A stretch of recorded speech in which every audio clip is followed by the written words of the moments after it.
Senator Glenneda Zuiderveld wants you to believe she's standing up for the truth. But one look at her Truth Timeline Substack post, and you'll see that it is a lot of carefully scripted narratives designed to misdirect and get you to ignore what's happening right before your eyes. It's classic gaslighting. Zuiderveld claims that Texas-based Young Americans for Liberty, or YAL as everyone calls them, is just an out-of-state group she had nothing to do with. But here's what she conveniently left out. Young Americans for Liberty didn't just endorse her. They're a major part of the operation to help so-called Liberty legislators get elected. They took credit for her getting elected in the first place. Their Make Liberty Win PAC spent over $700,000 in Idaho, targeting Republican incumbents that did not obey the Idaho Freedom Foundation and pushing candidates like her, Lucas Kaler, Kent Marmon, Clint Hostetler, Josh Cole, and David Levitt. And Zuiderveld did attend the 2024 YAL conference. She even posted pictures. But here's the kicker. She stood side by side with the new Idaho Freedom Caucus, the same group claiming to reject YAL.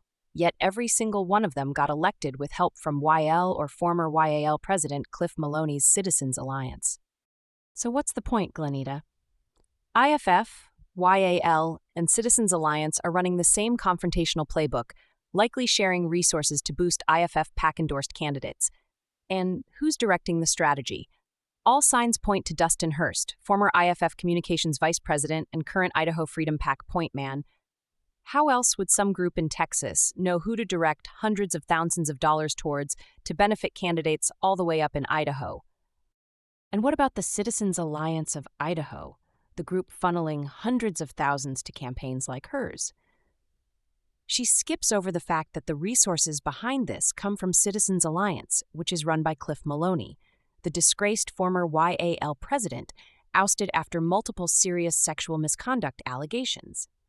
But this pattern runs deeper.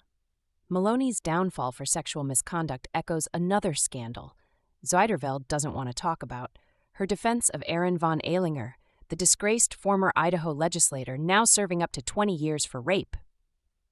In 2021, when the House Ethics Committee tried to hold von Ehlinger accountable, she called them hypocrites, quoting the Bible verse, "First remove the plank from your own eye, and then you will see clearly to remove the speck from your brother's eye."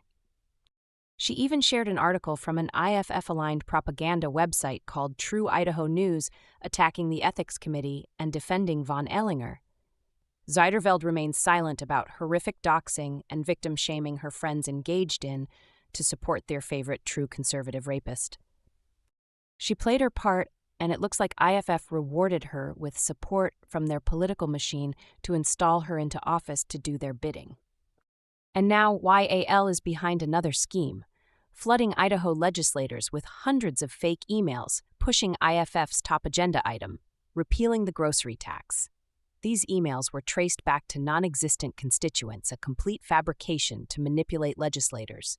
And guess who posted a draft of the grocery tax repeal bill that these bogus emails want passed? None other than Senator Glenneda Zuiderveld and her IFF Gang of Eight. Zuiderveld says, "You can only serve one master, the government or the people."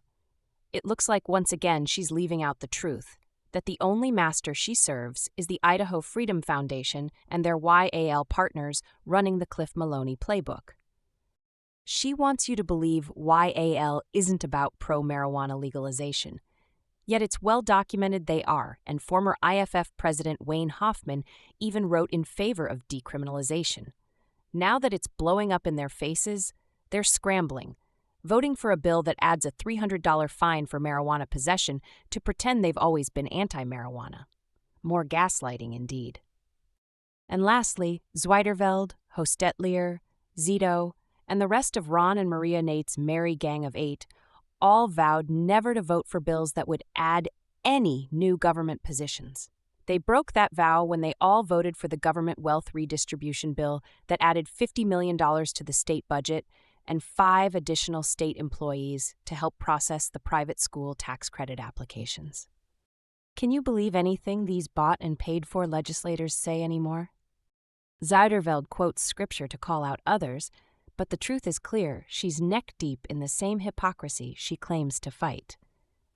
Before Glenneda Zuiderveld calls out her former IFC allies for turning on YAL, maybe she should first remove the plank from her own eye, the one built from YAL's pro-marijuana money, Cliff Maloney's dark money network, IFF's political machine, and her defense of a convicted rapist.